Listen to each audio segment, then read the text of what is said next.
Well, thank you for taking the time to introduce yourselves to your neighbors. I've seen, this is a good crowd, and I know I've seen a couple of you before. But if folks have been to one of our events or made a phone call to a legislator, can you raise your hands?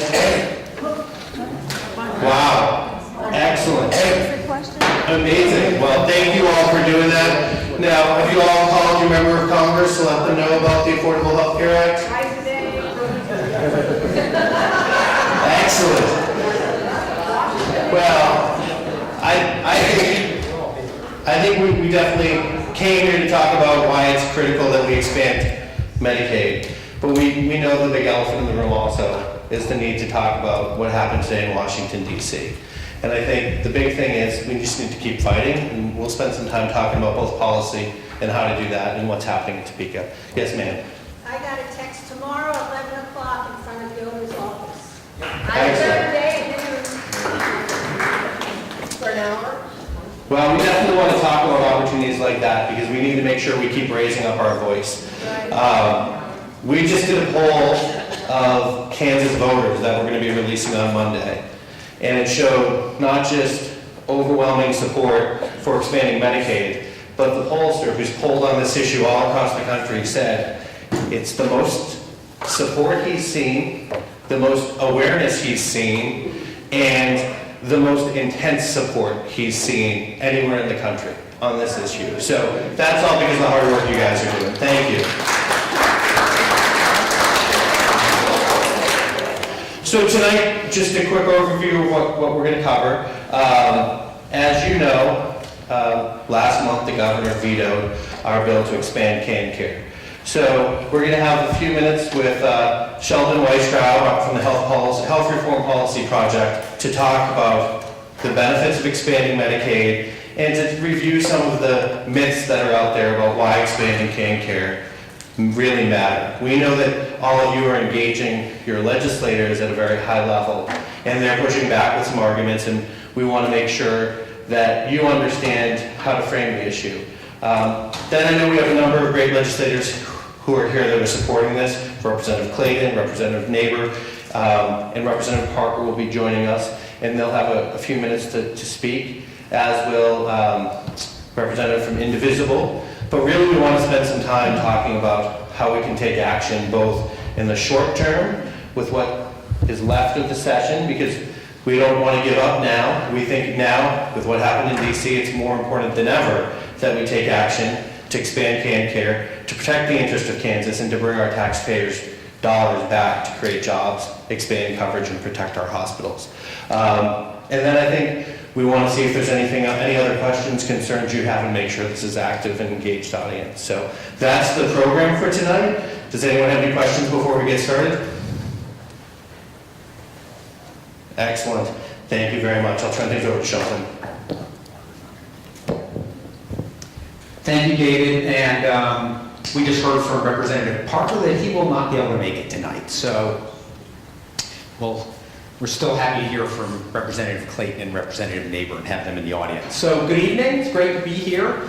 As David said, my name is Sheldon Weistrow. I'm the director of the Health Reform Resource Project. I work with our health foundations, our philanthropies here in Kansas on health policy issues, and have been intimately and up to my eyeballs involved in the Medicaid expansion debate over the last really few years, but really in the last year when the Alliance for a Healthy Kansas has gotten started. So several takeaways from tonight. And those of you who have been to our forums before have seen this before, and so you're going to have a little bit of review. I'm not going to try not to go into as deep of the weeds as I usually do, but we want to remind you that expanding the CanCare program is critical for the health of Kansans and for the economic vitality of the state and our local communities. It's something that will bring money and jobs to Johnson County and to every other county in the state of Kansas. And as David said, what we really want to do is talk about what you guys can do to remain involved in this issue, to make sure your legislators know how interested you are in this and how much you want to make this happen. But first, as David said, there's a big elephant in the room, and that was today's passage in the U.S. House of Representatives of the American Health Care Act. And so what I want to do really quickly quickly is briefly talk about what's in that law, how it impacts some of the work we're doing, and what we can expect to see. I want to remind everybody that this is the first step. It needs to go to the Senate.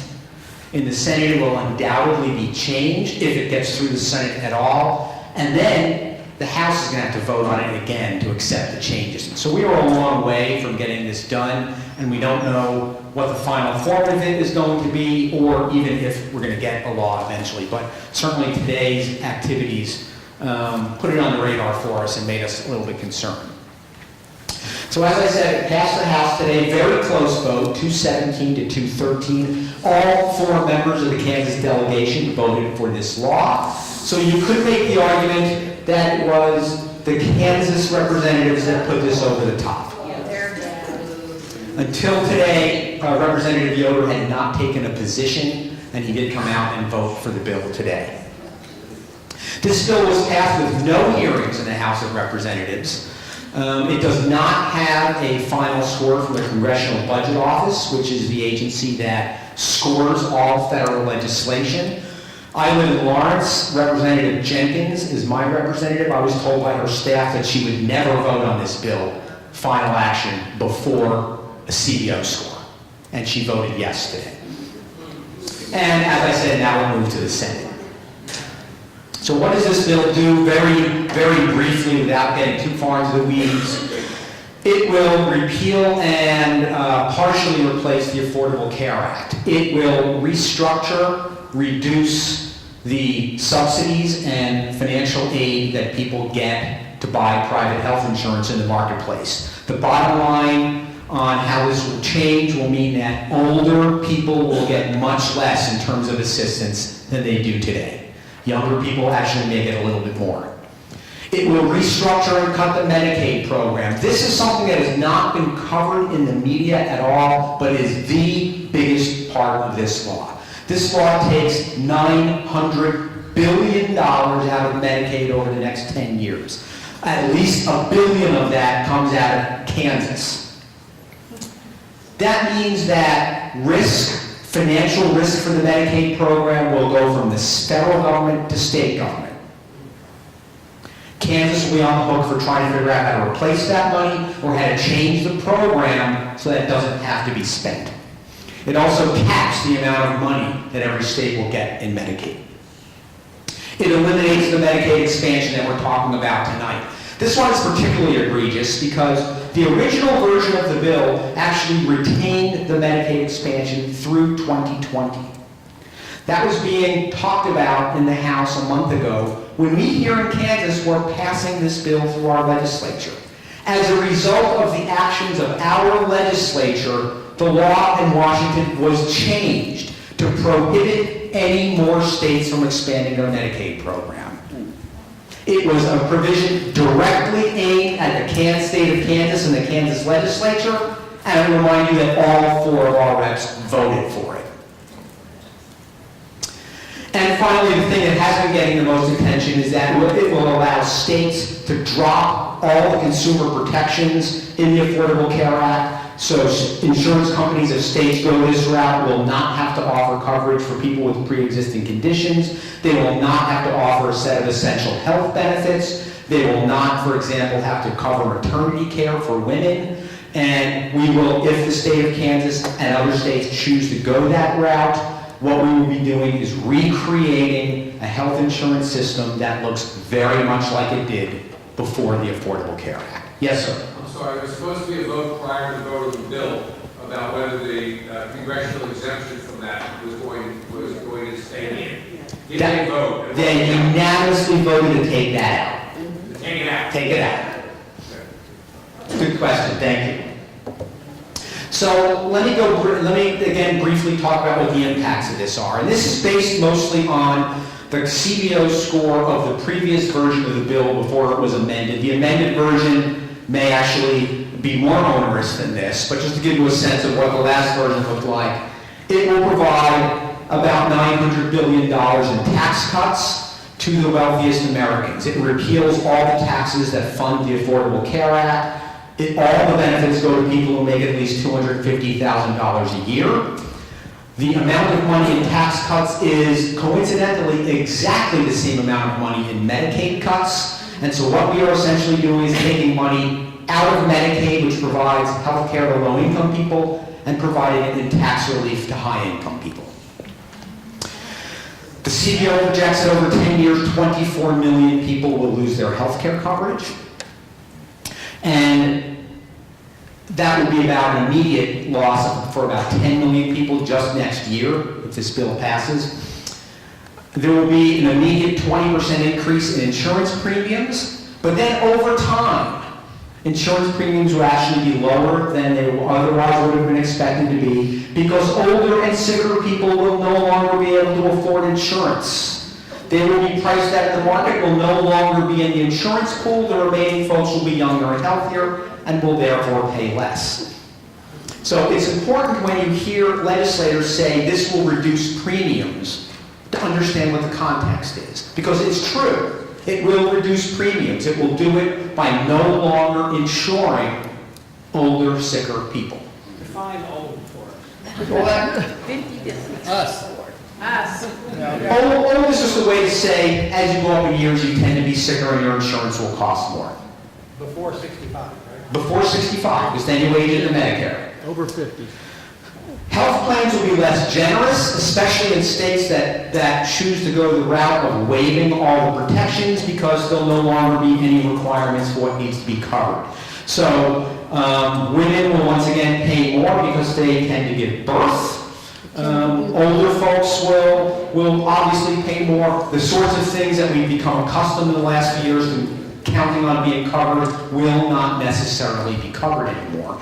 And finally, something that I always like to point out, because again, this is not something that you see a lot, it will cause an increase in costs in the Medicare program, even though it doesn't directly affect Medicare. What's going to happen is older people are going to be uninsured. So they're not going to get health services. When they finally turn 65 and age into Medicare, they're going to have a lot of pent-up demand for services. We know from before the ACA that uninsured people aging into Medicare use an enhanced and increased number of services for 3 to 5 years after they get into the Medicare program. So we can expect that to happen. That is going to raise Medicare costs. That means the federal government is going to be paying more for Medicare. That means that everybody who's paying Medicare premiums, those premiums will be higher. So that's the AHCA. Sheldon, do you want to stop with your questions? Yes. That's all I'm going to say about the AHCA. It's a direct effect on what we're doing here tonight and everybody's health care. So we wanted to make sure that folks had some information about it, since it's within the news today. And I'll answer some questions if you have some. Yes? Yeah, I was just going to say, I read something today that it also impacts people getting insurance from their employers, that it raises the... So the comment was, I read today, that it also impacts the insurance people get from their employers. Again, this goes back to if the state of Kansas were to choose to eliminate, to waive the consumer protections. A couple of those consumer protections are limits on annual costs and limits on lifetime benefits and limits on out-of-pocket costs. Those could also be waived as well. So it does not only affect people in the individual insurance market who directly get health insurance through the ACA, it could affect everybody who has employer insurance, and again, it will obviously affect folks in the Medicare program as well. Yes, sir. Can America afford a single-payer system, number one? Number two, what percent overhead does Medicare have? I've heard it's less than 3%. So the question was about the cost of single payer, which I think is beyond what I can talk about tonight, but Medicare's overhead costs are often pegged at 2 to 3%. It's probably actually a little higher than that because Medicare does outsource some of its services, but there's no question that it's lower than private insurance overhead by a factor of at least 3. So, good question. Yes, ma'am. John, I just read in the New York Times today something that I hadn't realized, and that was how much of Medicaid goes to fund special education students with medical disabilities in the public school systems, and it's in the millions and millions and millions. And as a former consultant to a lot of school districts, I know how much that costs school districts. Does Kansas have enough Medicaid money in the past? I'm a recent arrival. Do they contribute substantially to the special education classrooms here? So that's a great comment. The comment was about, for those who may not have heard it, about the amount of money Medicaid contributes to special education and generally caring for people with disabilities. And that's an important issue in talking about Medicaid. Most of the people in Medicaid are mothers and children, but most of the money in Medicaid is spent on people with disabilities and elderly people in nursing homes. So when we talk about cutting Medicaid, what we are doing is cutting services for people with disabilities and elderly people in nursing homes. And so when I talk about people with disabilities, some of that money is used for special education for kids. The state of Kansas contributes their share of that. The state of Kansas pays 44% of the bill for the current Medicaid program. And so if federal funding is reduced, the state of Kansas will have to decide whether to cut services or to somehow find the money to replace the federal money that's been lost. What about group homes where, you've got individuals that are, like I have a friend that's, has a son that's, severely disabled and in a group home with the other child. And so they're cutting theirs. Well, it's again, Medicaid pays largely for health care services, and so to the extent that the folks in group homes and other similar facilities have disabilities, are eligible for Medicaid and are getting their medical and other services covered by that, if those get cut, they'll get less services. It's pretty simple math. There's one of the things that keep your eye on the ball here is that Congress, the folks in Congress who are trying to pass this law, are trying to sell us on the idea that they can provide something better for cheaper that covers more people. There's no magic here. If you want people to be covered with health insurance, someone has to pay for it. You want to cover more people, it's going to cost more money. You want to provide more robust benefits, it's going to cost more money. Less money, you'll be deciding whether you're going to cover fewer people or provide less robust benefits. It's simple math. There is no magic formula for this. The state of Kansas is certainly discovering that and operating its Medicaid program.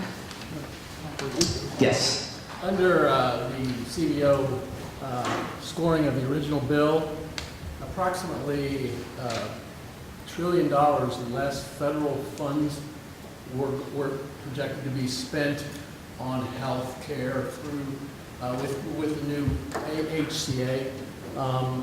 How is it possible that outcomes and health care can be improved when essentially this new bill provides about 1/3 of the dollars for health care that were in the Affordable Care Act? Well, this is actually a much more complicated question than you think, because the amount of money you spend in healthcare is actually not very related to the quality of care and the outcomes you get. And so it is ultimately possible to spend less and get better outcomes. In our current system, doing things the way we currently do, spending less means doing less. And that's the bottom line. So you would not necessarily have access to all the providers and all the services you have today, unless something else happens in the interim to make the system more effective, to provide more value. And that is something that has been going on for years and is going to continue going on, regardless of whether this bill passes or not. That's a good question. Yes, Randy? How many states actually cover non-disabled adults? The question is, how many states cover non-disabled adults under Medicaid? I don't know the exact number. Most of them do not. Let me take that back. That would be part of our expansion discussion. 31 states have expanded their Medicaid programs, and so all of those states do. So prior to that, most of them did not, but that has changed. So, good question. One more in the back. Yeah? I'm sorry. It's okay. There's less, you put in more money, or give less money, you get less services on it. You talk about there's other systems, other industrialized countries all have single payer systems that are at least 30% cheaper and deliver at least as good as healthcare, probably better outcomes. There's no we get here in this country. Get all, and that's fact. Yeah, that's largely correct. The United States spends 50% more than the next most expensive country on healthcare. Not all, one thing I will correct you on, not all of the other systems are single-payer systems. There are other countries that actually have systems similar to what we've been trying to set up in the Affordable Care Act, where folks are covered with private insurance. What they all do that we don't do is they regulate their insurers much more heavily than we do. So when I talk about these things, there's a lot of different models out there to do this. I don't think any one model is necessarily the answer. But we do know that the way we're doing it now is more expensive than anybody else, and we are not getting better outcomes for that. You know, I often say there's nothing wrong with spending a lot of money for something we value, but we should be getting results for that. And the quality and outcomes we get are no better than anybody else's, and in fact, on many, many measures, are far worse than most other developed countries. And so it is absolutely a problem. Thanks for that comment. Okay, let's move on. One quick thing. I put some notepads on folks' tables, and I think we can talk more about how to take action around the AHCA, but if folks have stories of family members who have benefited from the AHCA, or stories you want to share, those are going to be valuable. Reporters have been asking me about this. We haven't organized around the AHCA, we've organized around Medicaid expansion. And I know groups like Indivisible are organizing things, so if you're organizing something, put it on a notepad, we should announce it later. If you have a story, put your name on it, we'll want to follow up with you. But, you know, we just need to keep going on all fronts. It took a lot longer to pass this bill through Congress than I ever expected. We need to make sure Senator Roberts and Senator Moran continue to hear your voices, and we make sure they know that Kansans support expanding Medicaid, as well as support protecting our most vulnerable neighbors and not straining our state budget any further with Medicaid cuts that we can't afford. So if you could just make sure you jot that down. We'll talk about expansion, but I wanted to make sure I made that pitch. Thanks.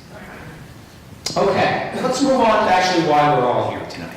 And let me talk about, what I want to talk about is Medicaid expansion. Most folks raise their hands when David asked if you've been to our previous events or taken action, so I think most of you understand this issue pretty well. So I don't want to go too much into detail, but just to review, Medicaid expansion, as it's been designed here in our bill in Kansas, is actually something that is budget neutral. It will not cost the state budget any additional funds. A lot of the opponents to expansion point out that we can't afford it. It's going to cost too much money. The fact is it will not. So let me give you an example.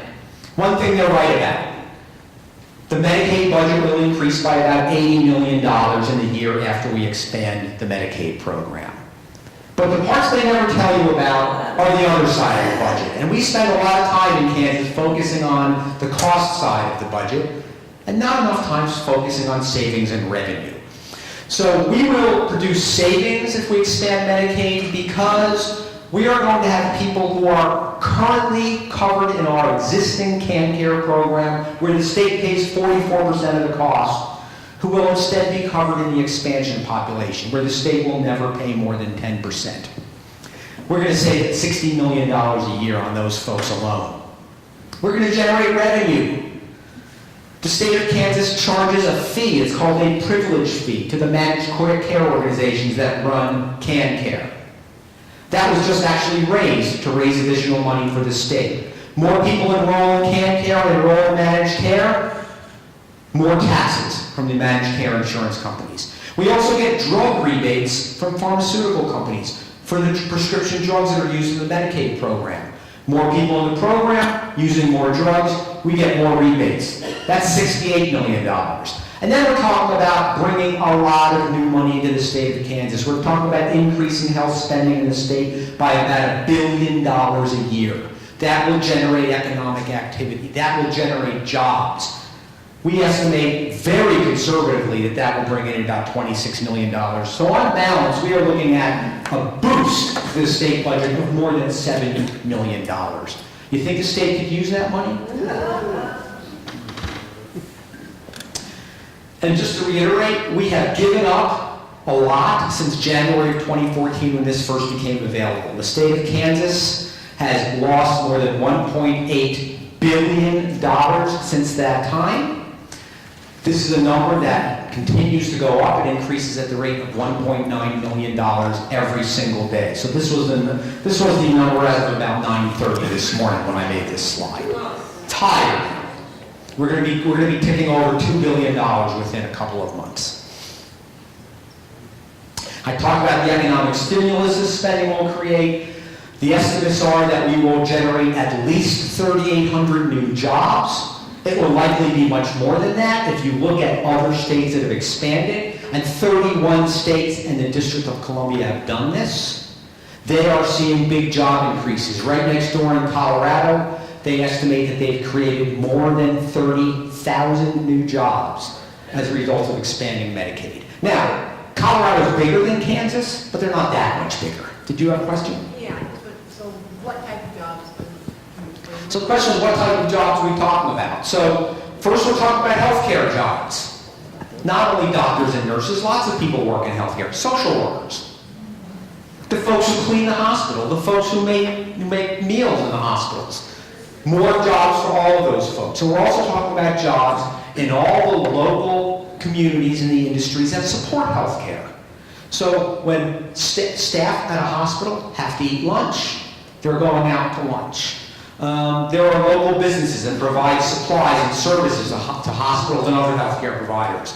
More patients, more services and supplies, that those jobs and economic stimulus rebounds out through the surrounding communities. State of Colorado, again, I cite this because a great study from Colorado State University a few months ago. They estimated they have increased gross domestic product in the state by more than 1%.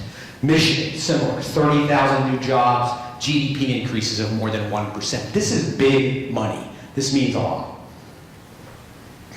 This will support our hospitals. Every hospital in the state of Kansas is providing services to people who cannot pay. Many of those people would be covered through the expansion of the CanCare program, and hospitals would start getting paid for those services. This is especially important. Well, I should back up. We used to talk about how important this was in our rural communities. Small rural hospitals are struggling. More than 30 of them across the state are considered financially vulnerable. Many will close without this program. But we now know that this, in fact, is not only limited to rural hospitals. We have a hospital in Topeka that is either going to close or be taken over in the next few months for a lot of reasons, but one of the big ones is that we have not expanded the Medicaid program. If you look at that hospital's tax returns, Sold to dedicated. still dedicated. If you look at that hospital's tax returns, in the last year for which they're available, they had a loss of $12 million. Medicaid expansion would bring $10 million a year to St. Francis Hospital in Topeka. So, yeah, it wouldn't solve the whole problem, but it would make a gigantic dent in it. Yes, sir? What's the downside for expanding it? Where does the Brown Act want to do this? Legislature. Let me finish going through my stuff, and then we'll get to that, okay? And also, on your table is a sheet of paper, common claims and myths, common claims and facts about CanCare expansion. What that is a direct response to the governor's veto message, where he went through the reasons why he vetoed the bill, and we have put together a response to all those reasons. But don't read that now while I'm speaking. Hold on. Focus, focus. Yes, sir. Last time, hospitals giving services to people who can't pay, that feels like an efficient way of paying providing services.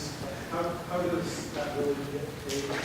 And so then, How is that more efficient? okay, great question. The question was about how efficient is it for hospitals to give services to people who can't pay, and how does that get paid for? So hospitals have always provided services to anybody who walks in the door who can't pay. Not all hospitals.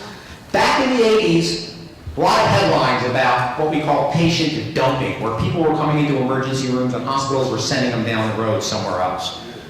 Congress passed a law that was signed by President Reagan that said if you walk into a hospital emergency room, they have to take care of you.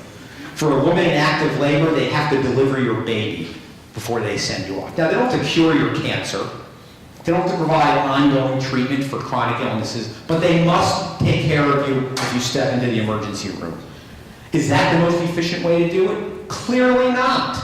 It would be much better for hospitals and the system as a whole if everybody was to be able to pay for their care. So when hospitals provide care to people who cannot pay, those costs get passed on to everybody else who uses the healthcare system. So we all pay higher prices for healthcare. We all pay higher insurance premiums as a result of the fact that we have uninsured people in the state of Kansas. It's a very inefficient way to do it. No other country in the world deals with that problem. Okay. Yes? So the flip side of that, and I had cataract surgery twice in the last year. The charge is billed to the insurance company for $11,000. The insurance company paid $1,000. Right. If I did not have insurance, I would not know of the differential that is there, that is highly negotiable. But it is just so incredibly inefficient and stupid. The charges that you see in a hospital bill have no relationship to what it costs to provide the services or to what the hospitals get paid. Every insurance company negotiates rates with hospitals. And so a perfect example is an $11,000 bill, $1,000 of it gets paid. And everybody's happy. One of the reasons our system is so inefficient is that every hospital has those negotiations with every insurance company. Every healthcare provider has those negotiations with every insurance company. And there are dozens and dozens and dozens of insurance companies and hundreds and hundreds and hundreds of providers. So it's a very difficult way to do business. David? Given what you just pointed out, which is also true with physicians and services not in hospital, doesn't this entire system create a tremendous amount of busy work in negotiating between every little provider and every insurance company, and also beyond that, if you have a system like this, that now you're going to be looking at a bunch of people, if the AHCA comes along, where a lot of people, seniors which are 50 to 65, are now unable to afford insurance, they're going to be getting hit with those higher supposed costs. It would seem to me that you're going to have a lot more of them getting their health care at the emergency room, which will raise everybody else's prices. Is that a reasonable kind of... Those are all fair comments. We're having like a health policy class here. This is great. I'm right in my element. No, I think that's exactly right. And more uninsured people just means more inefficient system. And where our system is most inefficient compared to other countries is in all the administrative costs. If you go to a hospital in Canada, let's say a hospital the size of KU Hospital, they might have 2 people working in the business office, because they don't have to worry about how to bill 300 different insurance companies and all the people who don't have insurance. Here at KU, there's probably 300 people who work in the business office, so it's a very different kind of system. Yeah. And those rates are determined by zip code. So it's where you live, those rates are determined, working. Okay. Can you repeat the question? As soon as my microphone starts working. The comment that Representative Neighbor made is that those rates are in part determined by zip code. So where you live determines in part how much you pay for your health care services. Yes, did you have a question? No? Okay. Let's move along. K-care expansion is something that provides financial security for families in states that have expanded their Medicaid programs. Low-income people who qualify no longer have medical debt, which means they now have money to pay off their other debts, so their credit scores are improving. We talk in Topeka all the time about providing pathways out of poverty for people. This is how you do it. You help them reduce debt. You help them improve their credit. If you're a low-income person and you apply for a job, guess what? Your credit score is going to get checked. You want to rent an apartment, your credit score is going to get checked. It's important to have good credit scores. And finally, having health insurance makes people healthier.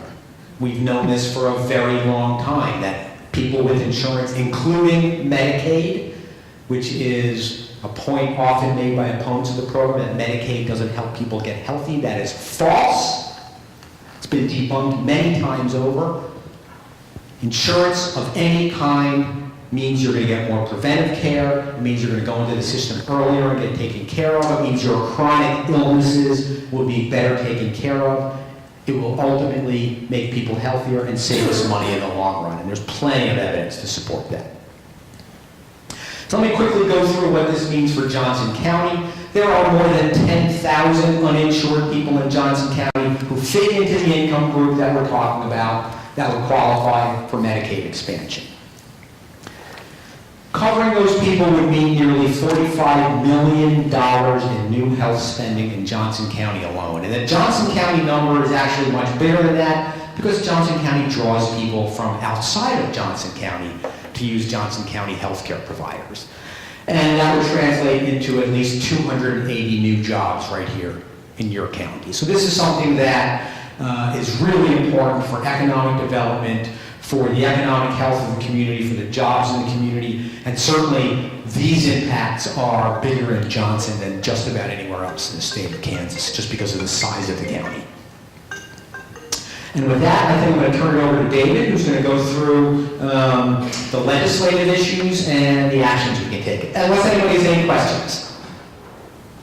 Thank you. Excellent.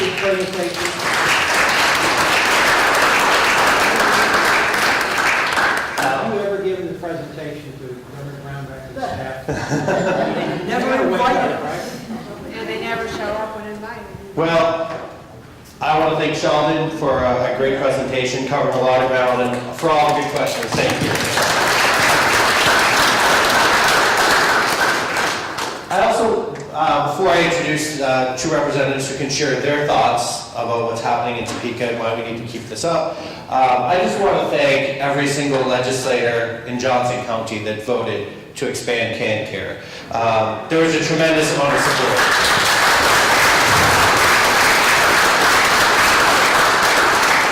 And I also think that's a lot in part to all of you who, for the last 2, 3, 4 years have been showing up at meetings like this, being active, communicating with your legislator, and making sure you knew the issues and you talked to folks when they came to your door. And we need to keep that up, both with our members of Congress, but for next year. So we're going to keep doing meetings like this and make sure that we're all on the same page. But it's critical that we have good legislators in Topeka and good members of Congress in DC. And we've got Representative Stephanie Clayton here, who's been a long-time advocate of good government, very transparent, one of the most responsive legislators there is, to share her take on what's happening in Topeka.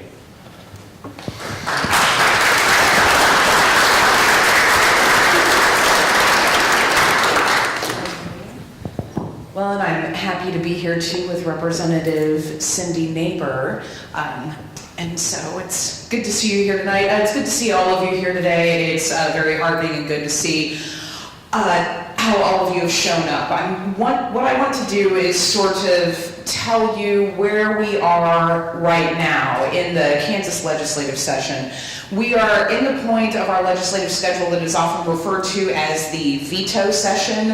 I think traditionally what we would normally or should be doing is we should be done with all of our work and just be back here to wrap up a couple of simple things. As it is, we still have a massive budget deficit, no school finance plan, which we need to be in compliance with by June 30th. And our budget has not as of yet been passed. But the fact that the budget has not yet been passed is actually very good news, because as we have various procedural chances to pass expansion, we sort of run out of options as we get towards veto session, because before we ran the Medicaid expansion bill, it was run in the Senate, and then of course override failed by a matter of a couple of votes in the House. So it passed with simple majorities in both the House and the Senate. The governor vetoed it, and there were not enough votes in the House to override, and so there was no point in the Senate taking an override vote, because that is where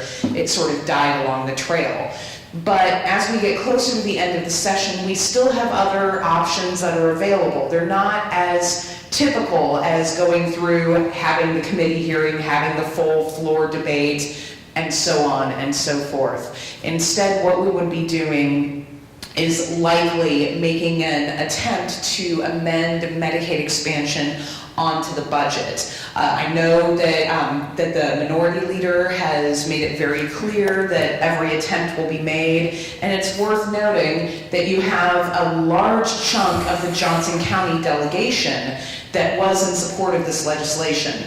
Now, it's interesting, I'm a Republican, so you don't often, well, actually, if you look behind me, there are a lot of Republicans who supported this. But there are often different cases for supporting this from a political standpoint, because there are reasons in your heart, because you support this because you are a decent human being and do not want your constituents to die. I mean, that stands to reason. You really shouldn't clap for such a low expectation.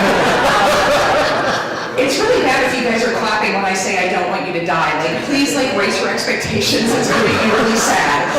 Okay, so, but anyway, there, as was enumerated before by the previous speaker, is we have really strong support from our business communities. And so if I become a heartless individual who does not care whether you die or not, I don't foresee myself doing that, but let's say that that was the case, we have good, cold, hard business reasons to support this. All of our local chambers in Johnson County, as well as many of the coalitions of local chambers throughout the state, again, are strong supporters of this. And it's interesting because this was even before I got elected. It was when I was campaigning when Medicaid expansion really came up to me as an issue. And I spoke with a voter who said, you know, I work several jobs and I do not have health insurance at any of them. I'm working 60 hours a week. And I can't go to the doctor because I'm not at the point where I can pay out of pocket. And honestly, it would make more sense for me to just quit working and go on welfare.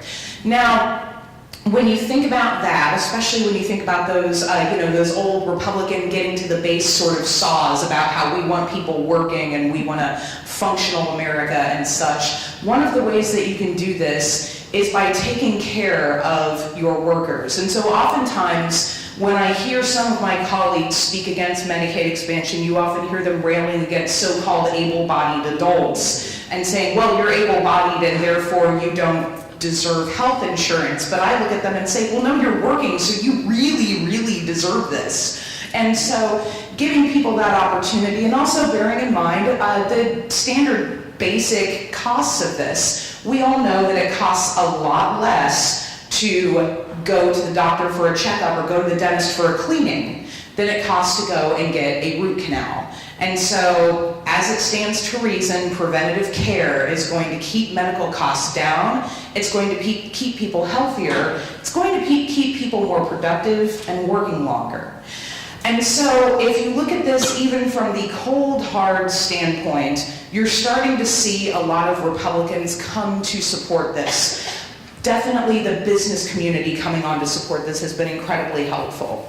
Now, I have survived a couple of rough Koch-funded primaries, and one of them attacked me for supporting so-called, Obamacare expansion, and yet here I stand getting voted for again. And I think that that is, again,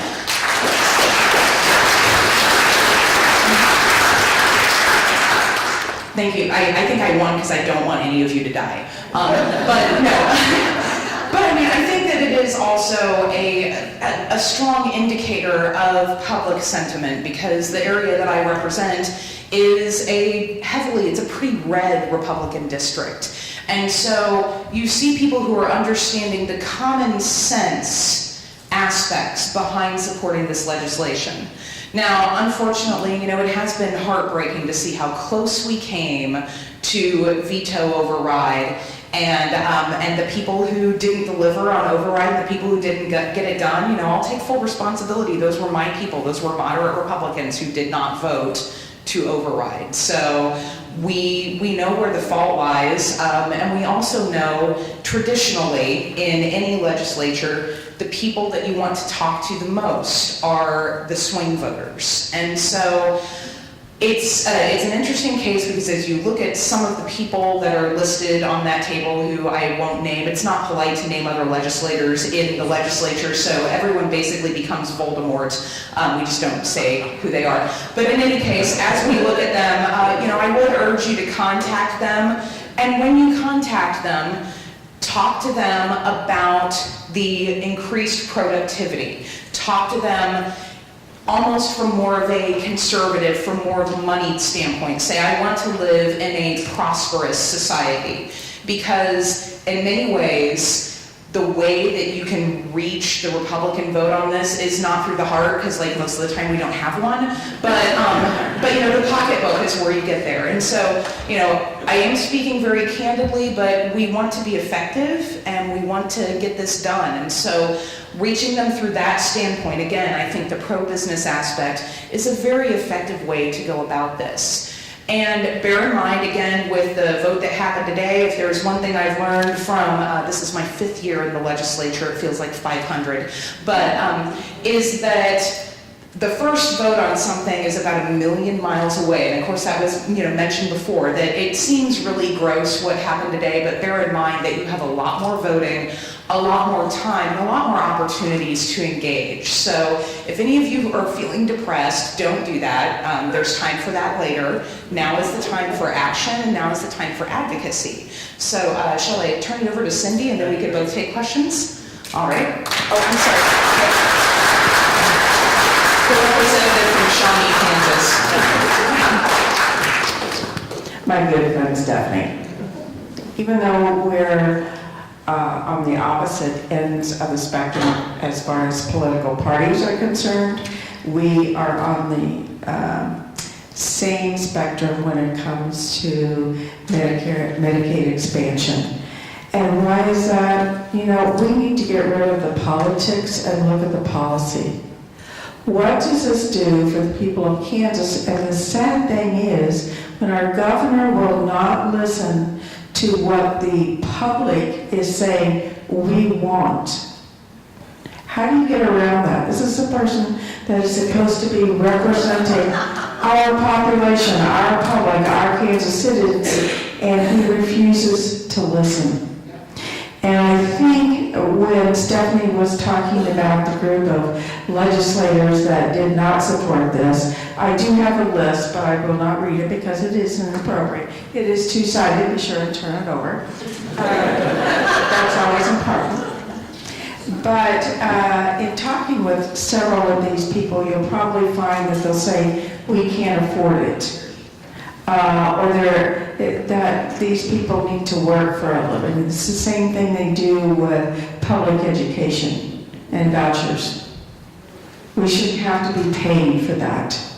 And I can give you a little story. I work in the medical field. I just retired from it. But the last 11 years I've worked in dentistry, and I had a gentleman who was in the administrative part of the business, had been there for a very long time, and he lost his job.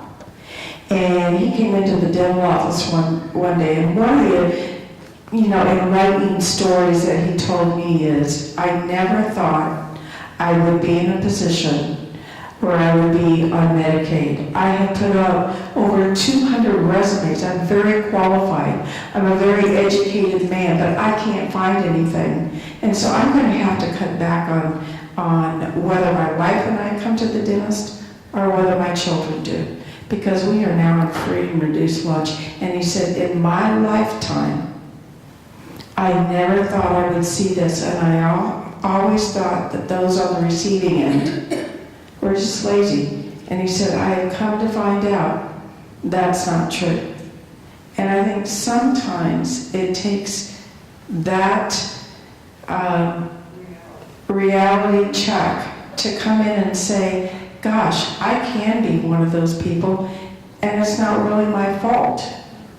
But now I'm in need, and people crucify me or label me or mark my children or whatever it is. Because I'm a father, I want to be the supporter, the head, the head of the household, and yet I'm in a very tough place. And I thought, I wish more people could hear your story. Maybe it would make a difference.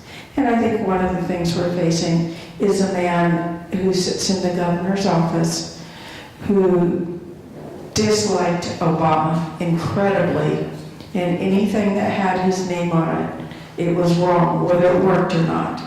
He doesn't like the name associated with it. So take Obamacare off of it, and let's put something back like the Affordable Care Act. These are things that helped everyone. Filling a donut hole for a Medicare patient, students, graduate students up to 26. That's been one of the greatest things for families to aid their children, and yet we have a person, and we have several in the legislature that don't really care about that, and that is sad. We are there to help all Kansans, not just some. We're there not just to help the rich. We are there to help everyone. And when we belittle or take away that opportunity for people to succeed and have quality of life, that's a very sad state to be in. Very. One of the other things, today the first step was taken by the legislature. And what do we see in the news? Obamacare is gone. What happened to the rest of the procedure? The Senate hasn't done anything. There's still a lot of conversation to go on, and yet the media has ultimately said it's done, it's over, it's gone. And so many people are walking around, what am I going to do now? Just like in our legislative body in the state, there are several steps before legislation either dies or it passes. This is the first step, not the final step. And we need to, you all need to continue to work. We need to continue to work to get the message out that today wasn't a death yet. There's so much more to do. And if the Senate doesn't agree with this, I'm sorry, today's news will become very old very quick. And they'll be back on the drawing board. Because our citizens in the United States overwhelmingly say right now, don't do away with Obamacare. There are a lot of good things, or the Affordable Care Act, take Obama out. But there are a lot of good things in this program, and frankly, the Republicans do not have an answer to what we have in place now. And if this turns totally over, I will guarantee there is going to be a major health care issue in the entire United States. And it's going to affect everybody.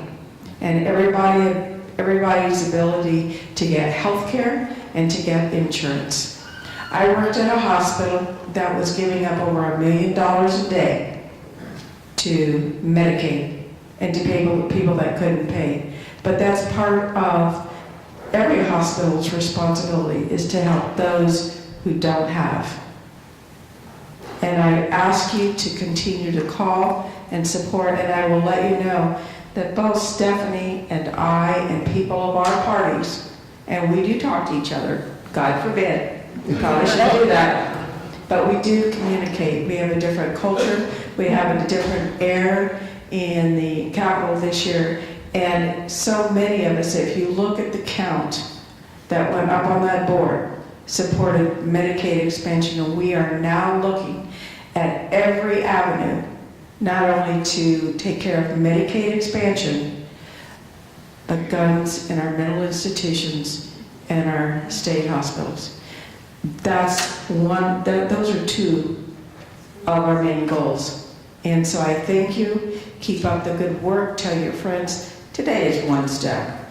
We go on, and really when the fat lady sings, it's still after that.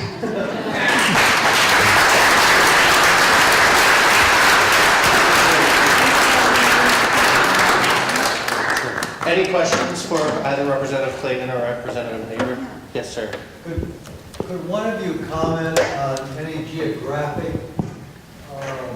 issues related to the people who are objecting? In other words, four counties represent half the population in the state. Is there any about the no vote is in like rural versus urban or between particular counties that we should be aware of. What is amazing right now is those that we would consider a no vote have been a yes vote on a lot of this from rural areas. And the reason is they've lost their hospital. And when you lose your hospital or your school or one of the main employment groups or heart of your city, then your city dies. And they realize that, okay, if I have a heart attack today and I have a hospital in my town, I may have a pretty good chance. But if it's 50 miles away and I have a heart attack and I have to be transported, it's a whole different thing. Or if you have a life-threatening accident that happens. And so they're looking at the issue of, I don't have that close to me. We don't have the ability. We're going to be driving an hour or 2 hours just to get to a hospital and back home. So you have a relative in the hospital. Those people, even though they may not be sick, but they're going to see him, that's 4 hours out of their day. 2 hours there, 2 hours back. So it's really about the care. But I think there's a variety of people that have changed to vote for Medicaid expansion from rural communities. Not all of them, and not a lot of them, but those that have hospitals that are on the verge of closing or have closed realize what happens to their cities, their hometowns, the people in their town, and the fact that, they have a small school now, they have no hospital. How are they going to get business to come?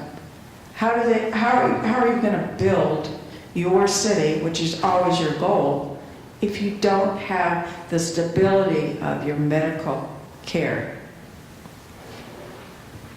Also, Olathe, sorry. Other questions? Yes.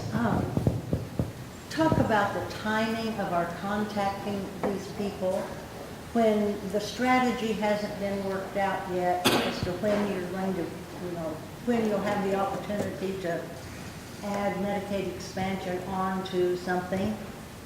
Do we contact them now, or do we wait, or what?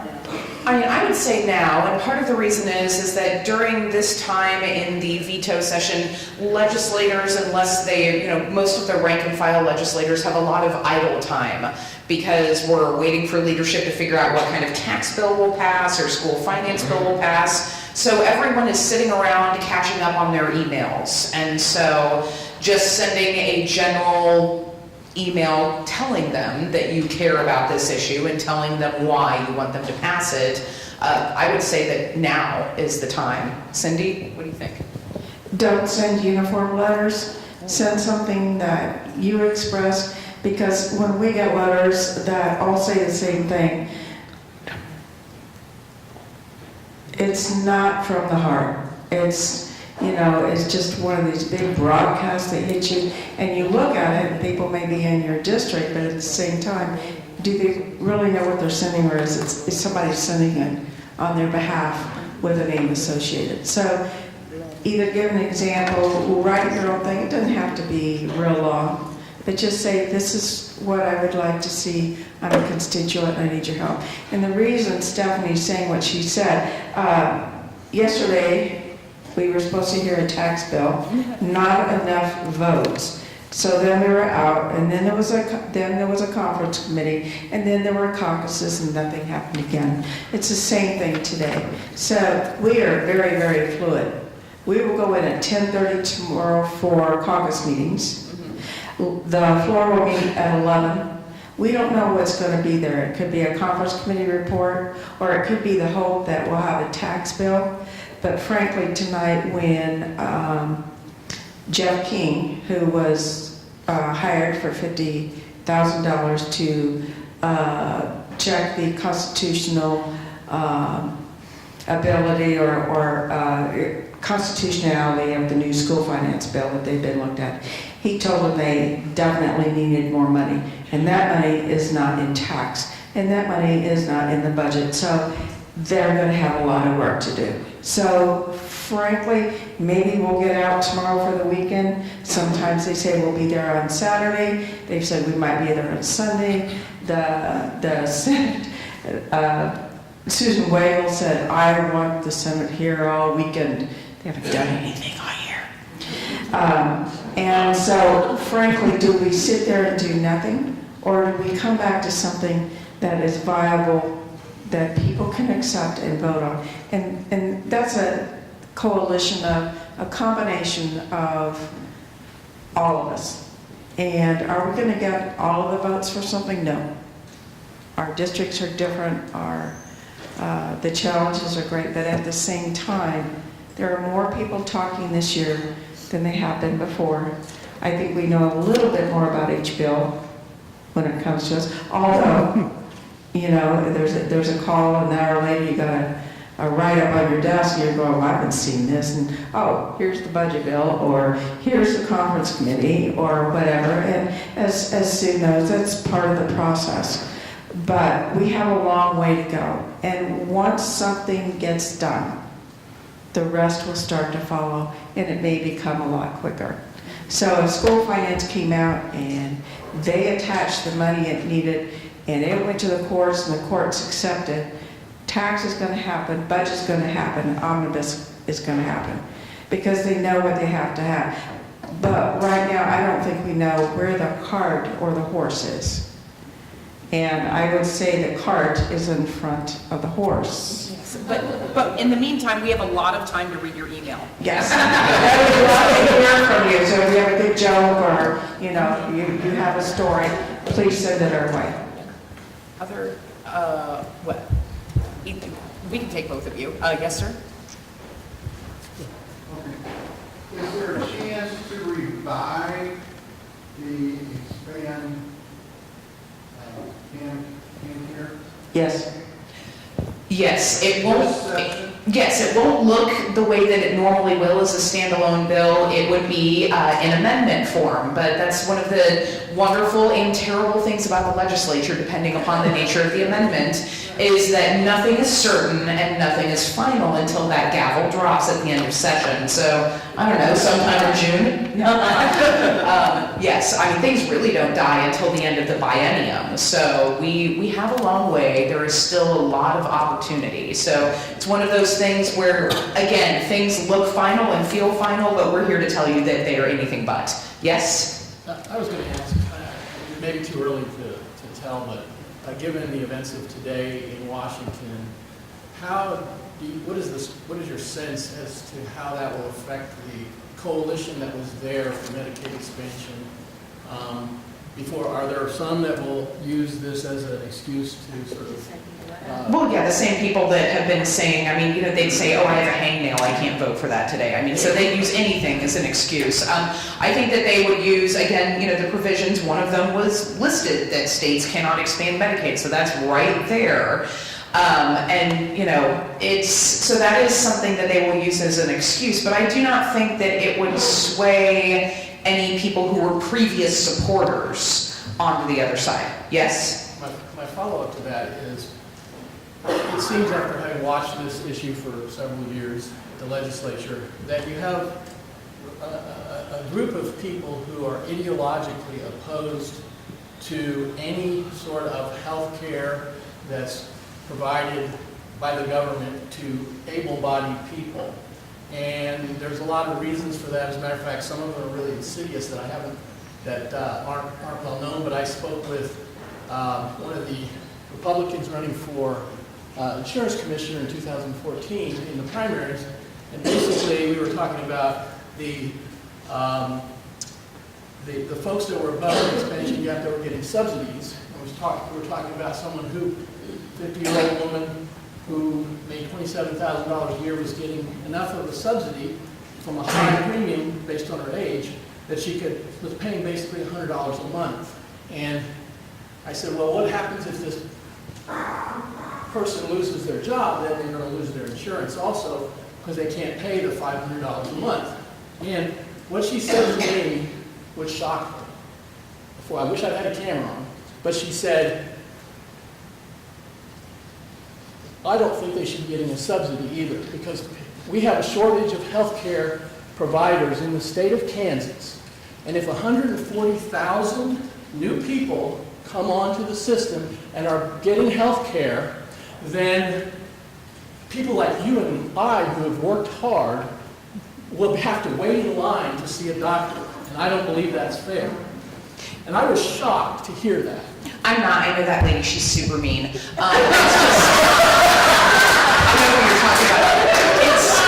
It's just one of those things where oftentimes you are not going to reach everyone in the legislature. You're not.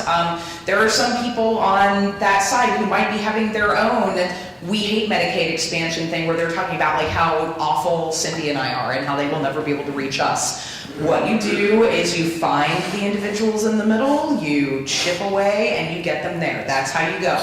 Don't pay attention to the people that are super mean because you're never going to get them, and try not to think about it. So my question is, Yes. how many of those are those pure ideologues versus... Pretty much those on the list. Yeah, basically, the people who didn't vote for the bill are, you know, I mean, there are a couple that I would consider persuadable and a couple who I consider persuadable as far as override is concerned. I would find, and I will have to go down the road for this because honestly, because the previous Speaker of the House was so against Medicaid expansion, we were not allowed to fully debate a budget and not allowed to amend it. So in my career, although this is my 5th year as a legislator, this is kind of a new thing for me where, oh wow, we'll get to do that, so hopefully. So that is a new opportunity, and I do not know, and I cannot say if the governor would veto an entire budget just because it had one thing in there that he didn't like. I also think that because we have to constitutionally balance our budget, and the budget is usually the last thing that we do before we go home, and because I have the sneaking suspicion that we may be in the legislature for a while yet longer, you'll have a lot of tired legislators who are done and who are ready to override and are finished with political games for an individual who I know has a lower approval rating than all of us. So oftentimes, you know, when I'm dealing with this, it's just kind of like, no, my approval rating's better, so you need to just not. But as that's not how democracy works. You have to, again, it's almost conducting a bit of a war of attrition, and you just continue the pressure calmly and respectfully from the outside, from you all, and from the inside, from us, until we get the desired result. You can do it while being respectful, and you can do it while being kind. Or you can be mean, but I'm not going to. But that's the way that you get it done. Other questions? Yes, sir. I think you answered the question, just to be sure. If it gets passed as an event, does the governor have to veto the whole bill? There's no line item veto, he can just veto. Wait. Yeah, I suppose he could line item it. I think I would have to consult the rules and see if he can line item. So on a budget, he can line item, veto on a budget. So, but again, we can continue to look at this. Try to override the veto. Yes, again. Try to come up with a couple more votes. I know, right? We're not that far. Yeah, like, you and I are kindred spirits right now with the head on the This table. is the first step. Remember, this is the first step. Very early. We have a long way to go, both at the federal level and at the state level. And We are ready to fight.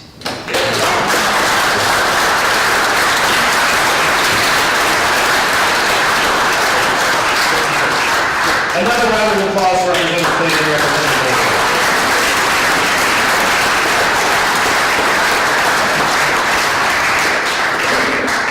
In a bit of commentary, I think we elected Republicans and Democrats in 2016 who should be the example for the country that can put partisan politics aside and come together to solve common sense problems. And both of them are examples.